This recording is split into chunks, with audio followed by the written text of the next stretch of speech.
The last thing I ever told my mom was that I didn't want to see her again. She died 3 days later. I've never forgiven myself. People say things in anger. Words fly. Doors slam. But you never expect them to be the final thing they hear from you. I didn't know I was saying goodbye. I thought I was just setting a boundary. But now, I live inside that silence. My name is Liam. I'm 29. And for most of my life, my relationship with my mom was like walking on broken glass. She loved hard, but her love came with rules, with guilt, with sharp edges. She wanted control. I just wanted space. We never figured out how to meet in the middle. Growing up, she was the kind of mom who checked your phone, rearranged your closet, corrected your posture, and said it was all because she cared. Maybe she did. But it didn't feel like love. It felt like pressure. Like I wasn't enough unless I was exactly what she wanted. In my 20s, I moved out. Got a job in a new city. Thought I was free. But the phone calls didn't stop. Neither did the advice. Or the guilt trips. I raised you, she'd say. Why don't you ever come home? Every conversation felt like an exam I was failing. That last visit, it wasn't supposed to end like that. She came uninvited. Let herself into my apartment with the spare key I forgot to take back. Criticized everything. The way I dressed. The state of my fridge. Even the smell of my laundry. I told her to stop. She didn't. So I snapped. If you can't accept me the way I am, maybe it's better we don't see each other anymore. Her face froze. She said nothing. Just nodded and walked out. No goodbye. No slammed door.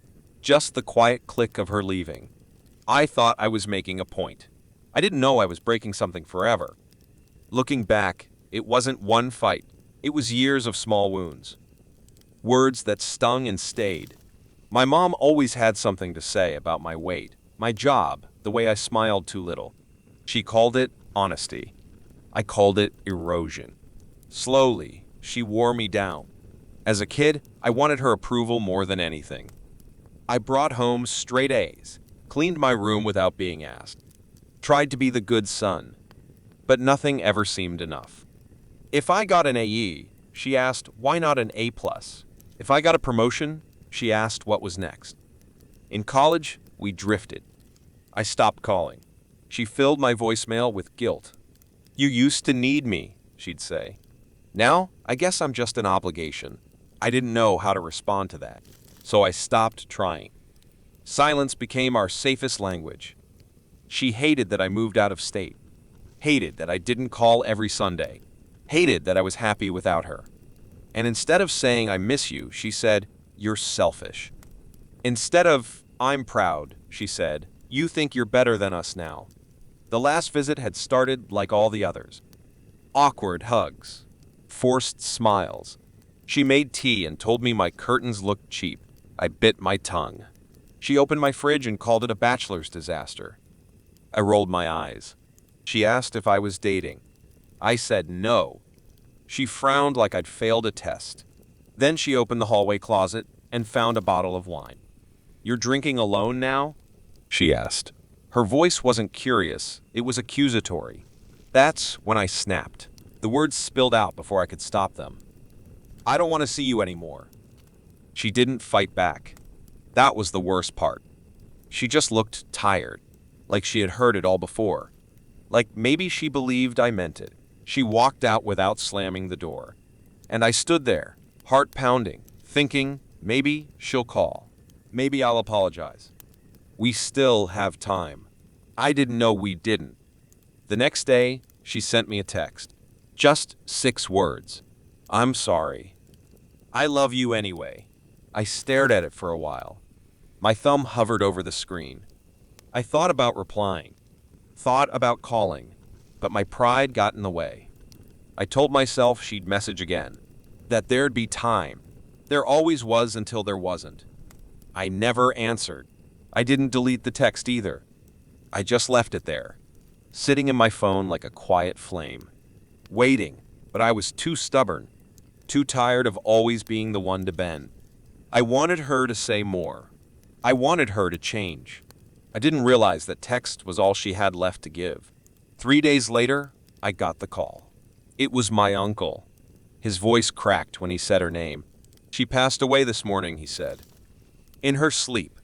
The doctor thinks it was her heart." I couldn't breathe. I dropped the phone. Everything around me blurred. My world stopped. I remember sitting on the floor of my apartment, staring at the carpet, whispering, "No," over and over, like saying it would undo the truth, like it would rewind the last few days, like I could reach into time and pull her back before she slipped too far. I opened my phone. Read her text again. "I'm sorry. I love you anyway." It hit harder than anything I've ever felt. That was her last word to me. Love. Despite everything, despite how I spoke to her, despite the silence I gave back, she still chose love. I didn't cry right away. I just felt numb, heavy, like I'd swallowed grief and it refused to settle. People called, offered support. I didn't answer. I couldn't. Because how do you talk about someone you pushed away and then lost before making it right? I thought about the last time I hugged her, the way she smelled like lavender and coffee. I thought about the way she used to hum while cleaning, the notes she left in my lunch as a kid, and how none of that erased the pain, but all of it made me miss her even more. Her funeral was quiet, small, just family and a few old friends. I sat in the back, staring at the flowers on her casket. Everyone said kind things, told stories, laughed through tears. I said nothing. What was I supposed to say? That my last words to her were, "I don't want to see you again"? After the service, I went to her apartment. My uncle gave me the key. Said she'd been keeping everything neat lately, like she expected company. Her favorite mug was by the sink. Her slippers at the door. Everything felt so painfully alive. I walked through the rooms like a stranger, touched the books she'd underlined, sat in her old armchair. Then I saw it a letter, folded, tucked into a journal on her nightstand. My name written on the front in her careful handwriting. For Liam. My hands shook as I opened it. Inside were words I wasn't ready for. "I know I've made mistakes. I know I held on too tight. I didn't know how to let go. I didn't want to lose you, and I ended up pushing you away. I'm sorry." I couldn't breathe. I read on. "You don't owe me anything. But I hope you know I tried. In my way. I'm not good at saying it, but I love you, Liam. More than I ever showed. I hope someday you'll understand I did the best I could with what I had." I broke. The tears came like a flood. I dropped to the floor, clutching that letter, wishing I could scream all the things I never said. "I'm sorry. I miss you. I didn't mean it. Please come back." But none of those words mattered now. Not to her. Only to the silence she left behind. That letter was her last gift. Her final truth. A reminder that even when love is messy, painful, flawed, it still tries. And sometimes it tries until its last breath. The days after the funeral felt like walking through fog. I couldn't eat, couldn't sleep. Every time I closed my eyes, I saw her standing in my apartment doorway, quiet and hurt. I replayed our last conversation 100 times. Each word hit harder than the last. I started therapy. The first few sessions were just silence and shaking. Then came the flood. I talked about her need for control, about my need for distance, about how love between us always felt like a war zone, and I was tired of fighting. But I also talked about the way she made grilled cheese just right, about how she used to braid my hair when I was little, about the lullabies she hummed, even when she was angry. The memories came soft and brutal, like rain hitting an old roof, steady, relentless, impossible to ignore. I began writing letters to her, unsent, unanswered, just thoughts, regrets. I wrote one every night and placed them in a wooden box, my own way of speaking to the silence she left behind. Some nights, I walked through the places we used to go. The park, the bakery she loved, her church steps. I watched shadows and listened to wind like they carried her voice. I didn't expect answers. Just needed to feel she hadn't vanished completely. One morning, I found myself standing at her grave. I didn't plan it. My feet just took me there. I knelt, placed a folded letter at the stone, and whispered, "I didn't mean it, Mom. I just didn't know how to love you the way you needed." But I never stopped trying. That moment didn't fix anything, but it softened something. A corner of my heart no longer felt like it was made of glass.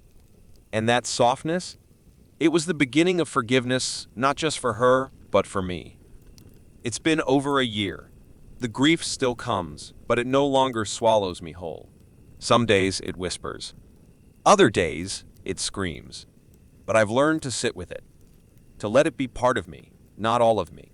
That's the cost of love we didn't finish saying. I still read her letter, still write to her sometimes. I light a candle on her birthday, play her favorite songs when I clean the apartment. Little rituals, small offerings, proof that the love didn't die, just changed shape. I've learned that some apologies never get delivered, that sometimes the people we hurt won't be here when we're ready to say we're sorry. And still we have to say it anyway. Not for them, for us, so we can keep living. I used to think regret was punishment. Now I see it as a teacher, one that never lets you forget but also doesn't want you to waste the lesson. My lesson? Don't wait. Don't assume there's more time. Say the hard things while the door is still open. If I could go back, I'd hold her hand. Tell her she didn't have to be perfect, that I knew she tried. That love doesn't always look the way we want, but it still matters. I'd tell her thank you, and I'd tell her I forgive her. And me. So I ask you this. If the last thing you said to someone you love was meant to hurt, could you live with never taking it back?